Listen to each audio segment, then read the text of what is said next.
Olá, seja muito bem-vindo ao Conversa Diária. Aqui nós vamos contar muitas histórias bacanas.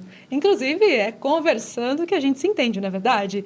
E eu tenho a oportunidade hoje de dividir o microfone com a Camila Fernandes, nossa apresentadora da Diário do Brasil TV. Camis, seja muito bem-vindo aqui para a gente dividir o microfone e bater um papo com o nosso convidado, no caso, né?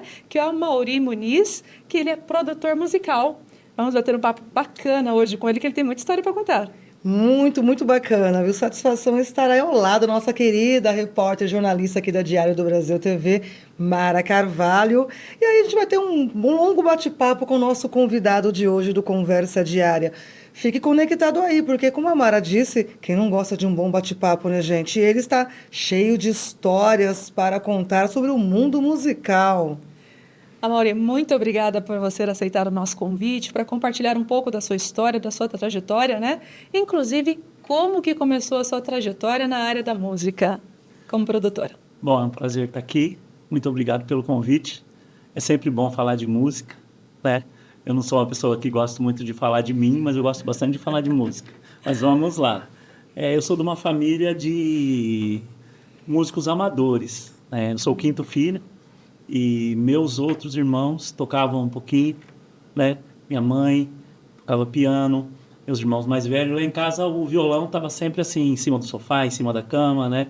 Com 7 anos de idade, mais ou menos, eu comecei a pegar o violão do meu irmão, tomava dura, né? Pegava o violão meio escondido, tal, e fui tentando aprender e comecei autodidata, olhando, perguntando. E com 11 anos eu entrei numa aula de violão e saí frustrado, achei que eu nunca iria aprender um instrumento, né? Achei complicado a leitura de partitura e fui continuando.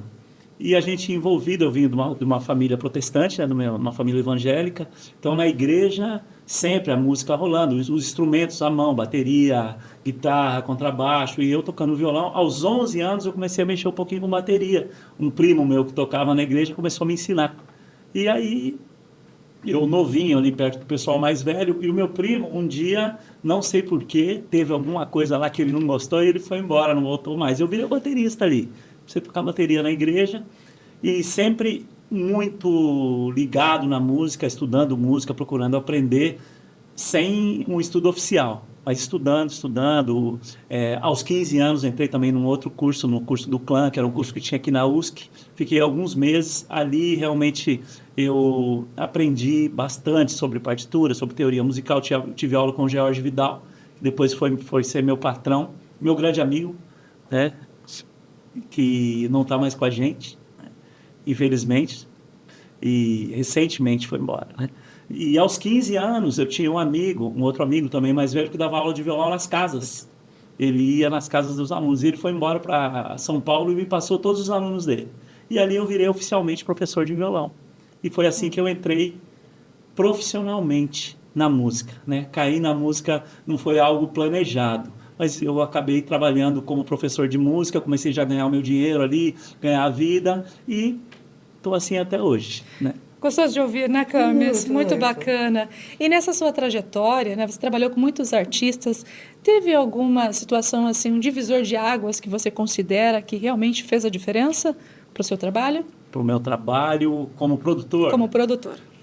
Eu não vejo assim um trabalho mais importante. A gente vem aprendendo, eu comecei minha primeira produção, eu entrei no estúdio a primeira vez, né, aos 21 anos. Eu fazia faculdade de música já, depois eu fui estudar, mais para frente fui fazer faculdade, e estava começando a faculdade de música. Eu trabalhava na escola, na Clave de Sol, que era a escola de música do George Vidal, esse meu querido amigo, né? E inclusive, né, lembrando do George, quando eu estava no tiro de guerra, um sábado de manhã, voltei da instrução, era das 4 às 7 da manhã. Voltei a dormir. O George era lá de casa, amigo dos meus irmãos mais velhos. Chegou lá, seu Oswaldo queria falar com a Amaury. Ele está dormindo lá no quarto, vai lá. Ele foi lá no meu quarto, sentou na minha cama, falou: eu gostaria que você fosse professor lá na Clave de Sol, que era a melhor escola de música de Bauru. Foi uma super surpresa, né? Isso foi um grande divisor de águas também, quando eu passei a ser professor de música, trabalhando num local né, com uma escola respeitada ali, aprendi muito, trabalhei quase 10 anos lá. E como produtor musical foi também com o George. Ele foi fazer uma produção de uma trilha sonora para um espetáculo de teatro chamado O Habitante do Sonho.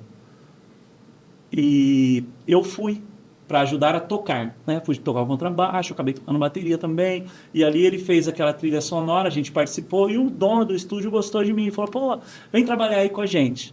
Aí eu comecei a produzir algumas coisas, então esse foi o começo. A partir dos 21 eu fui trabalhar nesse estúdio com o Luiz, e ali foi o meu grande aprendizado. Nossa, gente, que bacana. Mara, até estava notando aí pelas histórias, você é um autodidata praticamente, né? Sim. Mesmo depois de fazer faculdade, depois de um tempo, mas aí a sua iniciação mesmo se deu pela música, pelo dom, talento musical. Talento, muita pesquisa, muito estudo individual e pela grande generosidade de muitos amigos. Quando eu entrei na faculdade de música, eu já era músico profissional. E eu fui para me profissionalizar mais. Mas realmente, né, eu me considero um músico autodidata e sou muito grato a muitas pessoas com quem eu convivi que me ensinaram muito. Mara, e já pegando esse gancho, como que o Amaury avalia, então, o mercado musical brasileiro e também da nossa Bauru, né, como produtor musical atualmente? Bom, o mercado está bem complicado. A música, ela não para, a música está em constante evolução. Tem pessoas que dizem assim, não, mas hoje não tem mais música boa como tinha antigamente, né? A MPB morreu, o rock and roll morreu, e eu não vejo, eu vejo que tem muita gente boa, tem muitos músicos bons, excelentes compositores, excelentes cantores, excelentes intérpretes, excelentes bandas. O que acontece hoje é que o mercado ele é muito restrito. Então, é diferente de outros centros. Por exemplo, nos Estados Unidos, você tem o mercado da música clássica, do jazz, do hip hop, da música dançante, tem para todo mundo. Todo mundo que faz todo tipo de música tem seu público, pode fazer seus shows, pode ganhar sua grana fazendo aquilo que faz bem, né? O entretenimento lá é muito forte. No Brasil acontece que é um estilo de cada vez. Então hoje a gente vê que o sertanejo toma conta de tudo, né? E tem a fatia do funk também. Mas você vê, por exemplo, eu tenho grandes amigos que são excelentes músicos de jazz, estão tocando sertanejo. Porque é o que existe no mercado. No mercado, o mercado tem muito pouco espaço. Mas essa galera que é músico de música instrumental e que ganha o leitinho das crianças ali tocando sertanejo, eles ainda estão produzindo, sabe? E até indo estão gravando, estão tocando, estão ensaiando, estão fazendo músicas novas. Às vezes a gente não vê, mas está rolando. Pode falar. E até mesmo, né, indo para esse lado que você comenta, porque tem muitos que gostam de um segmento, talvez, e vão para o outro devido à demanda do mercado. Teve algum artista ou alguma banda que te influenciou? Ou que te influencia? Me influencia?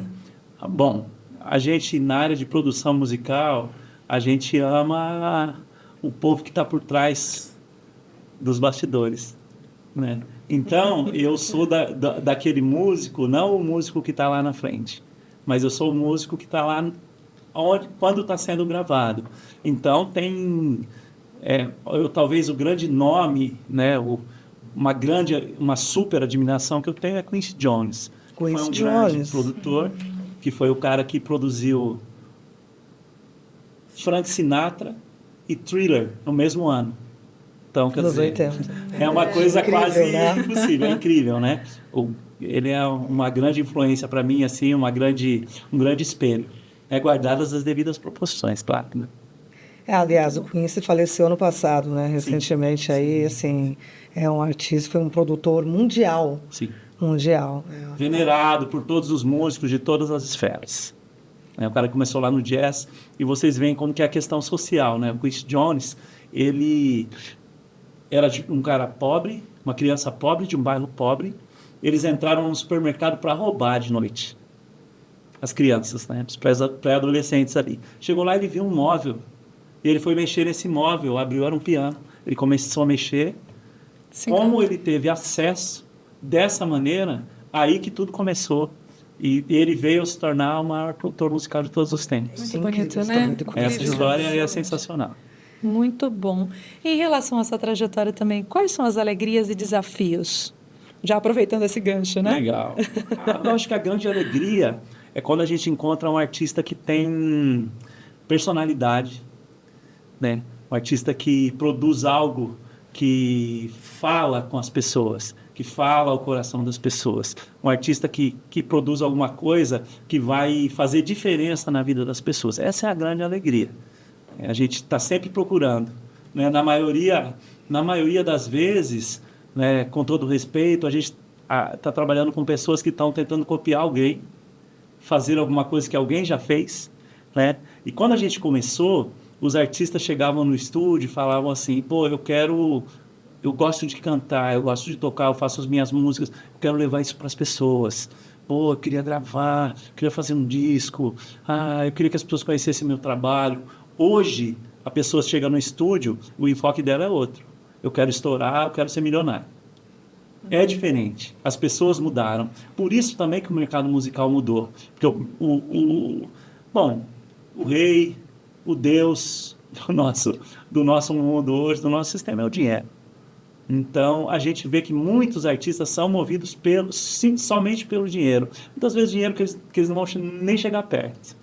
Mas, por outro lado, existem muitos artistas genuínos, com personalidade. Bauru tem muitos que estão compondo, que estão fazendo sua música na resistência, mesmo que não estejam vendendo tanto, mas continuam produzindo pelo amor à arte, pelo amor, porque eles precisam colocar aquilo para fora. Né? E é muito legal quando eu tenho oportunidade de servir esse tipo de pessoa. Falando de Bauru ainda, Marinha. Olha, gente, falando sobre Bauru, uma galera aí que está surgindo no cenário musical da cidade e também o foco no pessoal também da vanguarda, né? Aí a gente tem muita gente boa no cenário musical da cidade, começando aí por muitos compositores, aí a nova geração que está surgindo agora também. Sim. Todos os gêneros musicais. A gente passa pelo hip hop, a gente passa pela MPB, a gente passa também pelo próprio, aquela música da comunidade mesmo, né? Também, que é uma mistura de hip hop com funk. Sim. Tem vários MCs surgindo aí no trabalho com a comunidade, com os bairros mais em situação de vulnerabilidade, que está expandindo no mercado musical também. E sem contar o pessoal que é da cultura, que faz o showzinho ali, o showzinho aqui, que está sempre em evidência mesmo, né? Esse cenário você avalia como bem positivo atualmente? Você falou uma coisa interessante, né? Eu vejo a diferença entre a cultura e o entretenimento. A música de entretenimento é aquela música que você faz para vender. É a música que a pessoa vai escutar uma vez, vai escutar duas, vai escutar três, vai escutar 500 que seja, e depois nunca mais vai querer escutar na vida. A cultura é algo que vem para permanecer. Então tem aquela música que você ouviu, e que você ainda continua querendo ouvir hoje, ou mesmo que você esqueça dela, você vai ouvir de novo, ela ainda vai te tocar. São as atemporais. Sim, atemporais, sem dúvida. E dentro da cultura tem muita gente produzindo coisa de super qualidade em Bauru. Eu tenho medo de esquecer de citar, né? Por isso que eu não quero, sim, colocar nomes, mas tem muitos compositores, compositoras produzindo coisa nova em todos os gêneros. O pessoal do samba, tanto do pagode quanto do samba tradicional, tem muita gente produzindo, compondo. É muito legal porque na pandemia surgiu um fenômeno aí dos editais.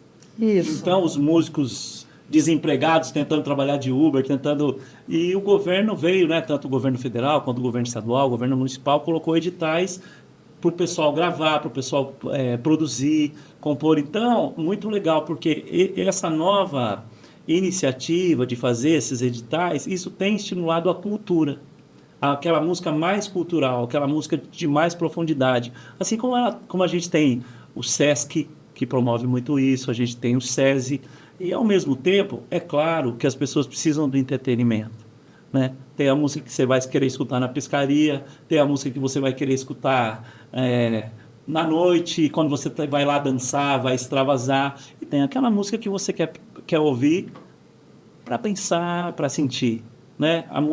Na música tem lugar para tudo. Amaury, pode dizer que Bauru é um celeiro cultural, se for pensar, né, diante do que você está mencionando. A gente vai continuar conversando a respeito, porque está muito gostoso esse bate-papo.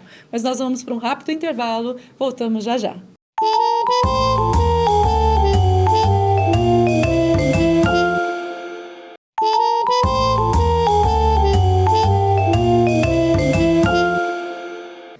Voltamos com conversa diária nesse bate-papo gostoso com o produtor musical Amaury, que está trazendo para a gente aqui muitas novidades.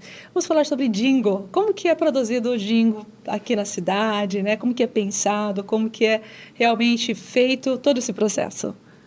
Bom, trabalhar com jingles é muito legal, né? Trabalhar com a publicidade é onde a gente pode exercer bastante a criatividade.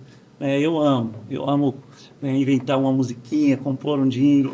A gente trabalha de duas maneiras. Uma das maneiras é direto com o cliente, né? A gente está aqui no interior, as coisas são feitas bem informalmente. Então, muitas vezes o cliente me procura, indicado pelas rádios, indicado por outro cliente. Como a gente trabalha muito tempo com isso, graças a Deus a gente tem um nome conhecido, então as pessoas vão indicando e a gente vem trabalhando. E a outra maneira é trabalhar diretamente com as agências de publicidade. A agência atende a um cliente, percebe que aquele cliente precisa de um jingle, procura a gente. Quando a gente vai direto com o cliente, a gente procura fazer um briefing, perguntar sobre como é o trabalho dele, como é o negócio, qual é o público-alvo. Fazemos várias perguntas. Em cima dessas perguntas, a gente cria uma musiquinha inédita, né, que nunca foi tocada em nenhum lugar, que nunca ninguém inventou. Ela vai ser inventado algo novo, não é uma paródia. É bem criativo isso. Tem que ser. É aí que a gente se diverte, né? Então, não é diferente da paródia, que você pega uma música já conhecida e faz uma letra nova, como o pessoal faz nas eleições e tal. A gente faz isso também, viu? Na época aí da divulgação e das candidaturas de vereador e tal. Mas aí você conversa com o cliente, em cima daquilo que ele te contou sobre o trabalho dele, eu vou compor uma música, pensar na letra, pensar na melodia. Aí a gente contrata os músicos, eu faço a parte musical, grande parte da parte musical eu mesmo faço, eu gravo os instrumentos. Contrato algum músico e normalmente a gente contrata o pessoal que canta, né? Cantores, cantoras, e a gente tem vários colaboradores maravilhosos em todos os estilos. Tem o cara que canta rock muito bem, sertanejo muito bem, tem as meninas que trabalham com back vocal, que são professoras de técnica vocal. Então, a gente cria alguma coisa nova e normalmente eu trabalho assim, eu gravo, finalizo e levo para o cliente prontinho. Eu não gosto de trabalhar levando primeiro um esboço ou uma letra, porque você pega uma pessoa que não entende de música, aí você fala assim, é muito bom, uma frase, é muito bom. Ele fala, não, em vez de falar muito bom, você fala assim, é muito melhor do que aquilo que você esperava. Como que você enfia aquilo no meio da música depois que já está pronta, né? Então, às vezes o cliente não consegue vislumbrar aquilo que vai estar pronto lá na frente. Então, a gente fecha, leva para o cliente. Normalmente pede uma alteração de uma palavra ou de alguma coisa. Pô, não gostei muito disso, vamos mudar isso ou aquilo. Ou até já aconteceu, normalmente a gente acerta bastante. Mas já aconteceu de cliente falar, não, pô, não gostei, não é isso, a gente começar do zero. Até a hora que o cliente fala, é 100%. Tal. Em relação às agências, é muito legal, porque muitas vezes vem uma letra pronta, o redator ali já faz os versinhos, a coisa vem muito mais interessante. Eu acho que todos os jingles os melhores jingles que eu fiz até hoje, normalmente são com parceria com a agência. Porque você já faz dentro de uma campanha, o publicitário já tem uma visão mais ampla para aprovar alguma coisa um pouco diferente, né, do que simplesmente aquele proprietário de uma empresa. É muito gostoso trabalhar com isso, a gente faz isso há muitos anos. Tem jingle da gente rodando aí há mais de 10 anos na rádio. Eu estava aqui refletindo, né? Gente, quem não se lembra de jingles maravilhosos e memoráveis aqui de Bauru? Aí você sintoniza aí na rádio, uma rádio ou outra, você já vai se tocar de um jingle aí que já te acompanha há mais de 10 anos, 15 anos, né? E isso aí, gente, vem da produção do Muniz. Pois é. São muitas produções aqui em Bauru. O que você espera do futuro, então, aqui, né? Da música e dos jingles para a nossa cidade? Como que você vê essa situação, assim, dos jingles? A gente vai evoluindo, né? De acordo com os meios de comunicação. Você vê, nós estamos aqui numa TV. Essa TV ela vai estar no ar, ela vai ser transmitida para as antenas, ela vai ser transmitida via cabo, ela vai para a internet, ela vai para o celular, ela vai para o computador. Antigamente a TV era algo que você mudava o seu canal lá na sua casa. Então são múltiplos veículos. O jingle também ele vai atingindo, né, ele vai para o Facebook, ele vai para o WhatsApp, ele vai para o Instagram, e hoje também se usa muita imagem. Hoje a música, como a gente até estava conversando um pouquinho aqui antes de começar, as pessoas não querem mais ouvir música, as pessoas querem ver música. Então, o maior veículo hoje onde se ouve música é o YouTube. E a gente também tem trabalhado nessa área de produção de vídeo. Eu sou um veterano na produção de áudio e sou um novato na produção de vídeo. A gente começou a mexer com produção de vídeo na época da pandemia, porque a gente começou a fazer lives. O pessoal não podia estar tocando nos restaurantes, nos bares. O que acontecia? Vinha para o estúdio fazer um show. A gente fazia shows dentro do estúdio, aí uma câmera, outra câmera, uma ilha de edição, um computador, a gente foi adquirindo, foi aprendendo a trabalhar com isso, e hoje trabalhamos também com áudio e vídeo. E dentro da publicidade, eu vejo que o futuro, uma peça bem criada, uma peça que mexe com o público, que toca o coração das pessoas, que mexe com a cabeça das pessoas, não importa em qual veículo ela está. Se é na TV, se é no rádio, se é numa rede social, numa plataforma. Eu acho que no futuro a essência continua a mesma.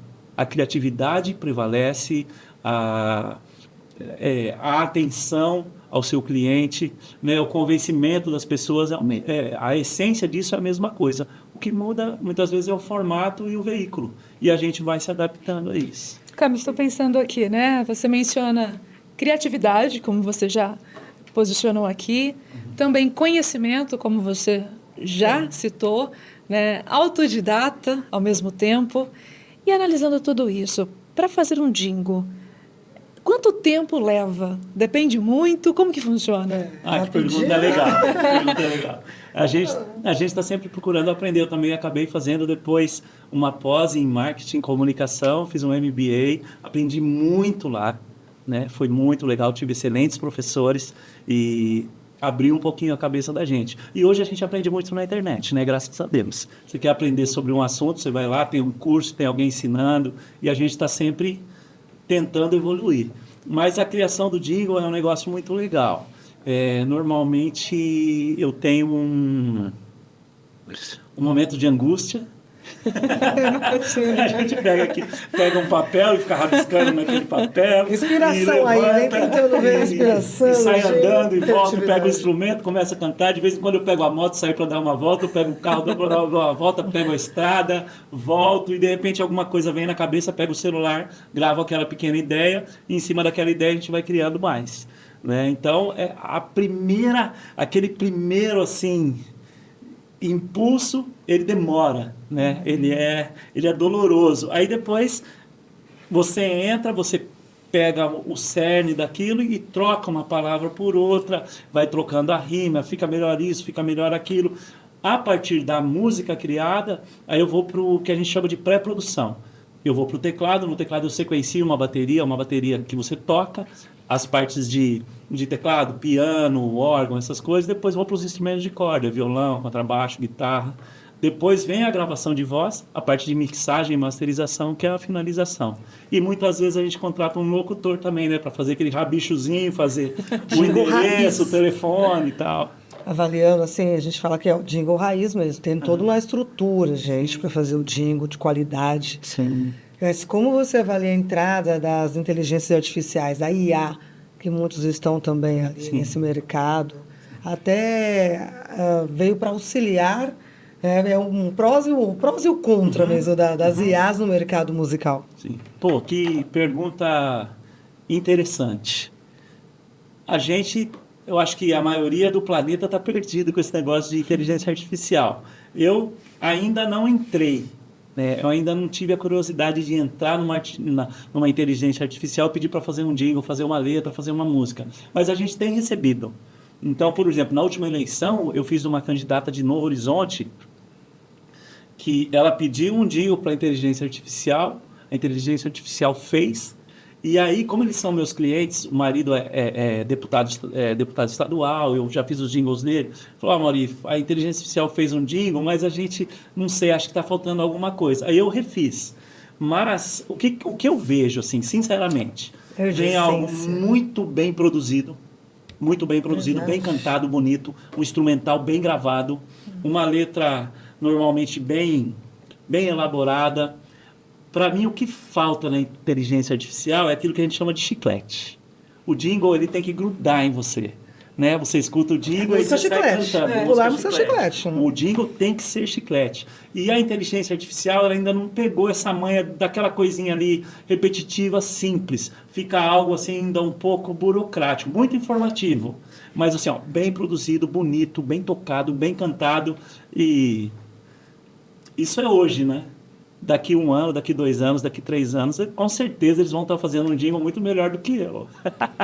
Que papo gostoso, né, Camis? É muita informação, tem muita coisa pra gente conversar ainda. Sério. Mas olha, nós já estamos chegando ao final. Tem né? mais uma perguntinha. Tem mais uma perguntinha. Tem sim, ó. Olha, gente, esse não pode finalizar assim, sem a Mauri Muniz falar um pouco mais sobre a música erudita aqui em Bauru. A gente vê uma nova geração, né, que está surgindo aí de muitos violinistas, flautistas, projetos guris, orquestra. E aí tem uma essência através de cada talento musical que está surgindo, né? Olha, Bauru está assim numa velocidade, numa progressão de formação de músicos. A gente tem realmente o Projeto Guri, que é um projeto maravilhoso, forma instrumentistas. Hoje a gente tem grandes professores de música que foram formados lá no Projeto Guri. A gente tem a Orquestra Municipal e a Banda Municipal, que estão aí há muitos anos formando músicos, né? Eu tenho a felicidade de estar ali na Engenheiro San Martín, na frente da sede da orquestra e da banda municipal, então é o dia inteiro o som rolando ali. O estúdio é fechado, mas quando eu saio, quando eu estou no quintal, de vez em quando eu atravesso a rua, vou lá escutar um pouquinho, a garotada estudando instrumentos. E Bauru tem formado um monte de instrumentistas eruditos, tem a ABDA, que é a Associação de Esportes Aquáticos, acho que é isso. E eles também têm uma orquestra lá, tem professores maravilhosos, né? E eles formam desde do pequenininho na flauta doce, depois tem uma orquestra de xilofones, depois tem a orquestra sinfônica. Então a gente tem a orquestra sinfônica da BDA, a gente tem a orquestra sinfônica municipal, a gente tem uma orquestra de cordas lá no SESI, que é um projeto muito legal também.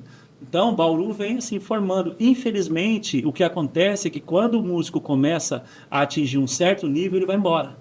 Tem muitos músicos aqui em Bauru que trabalham em orquestras da região. Eles viajam, né? Terça-feira ensaiam em Botucatu, não sei que dia ensaiam lá em Lençóis, aí moram em Bauru. Mas a partir de um certo momento eles acabam indo para os grandes centros. Falta de incentivo. Porque em Bauru não tem incentivo. A remuneração do pessoal que está ali tocando, né? Não dos professores, do maestro, mas aí eu desconheço. Mas a remuneração do pessoal que toca na orquestra é ridícula.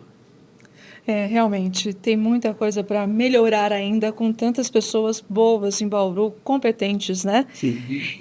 Realmente nós vamos precisar encerrar aqui esse momento. Claro que já deixamos o convite para você voltar num outro momento, mas deixe também o seu recado para quem nos acompanha aí, para a gente fechar com chave de ouro. Bom, se eu pudesse conversar, né, com as pessoas, com os artistas, com os músicos, eu diria, acredite no seu sonho, persiga o seu sonho, vá atrás de fazer aquilo que você pretende na música, na arte, e você não precisa imitar ninguém. Seja original, faça aquilo que está dentro do seu coração, acredite nisso e vá em frente atrás disso. Porque se você não ficar rico, pelo menos você será uma pessoa feliz e realizada. Perfeito. Muito obrigada pela sua participação, parabéns pelo seu trabalho, sucesso para você. Muito obrigado. Camila, Obrigado, muito obrigada, viu, por dividir o microfone nesse momento, também foi uma satisfação. E claro, a você que está acompanhando a Conversa Diária, nosso muito obrigada por este momento especial e vamos continuar aí batendo um papo, né? Se gostou, Curta aí o nosso momento especial, que teremos muito mais. O nosso forte abraço para você. Até o nosso próximo encontro. Tchau, Obrigado. tchau.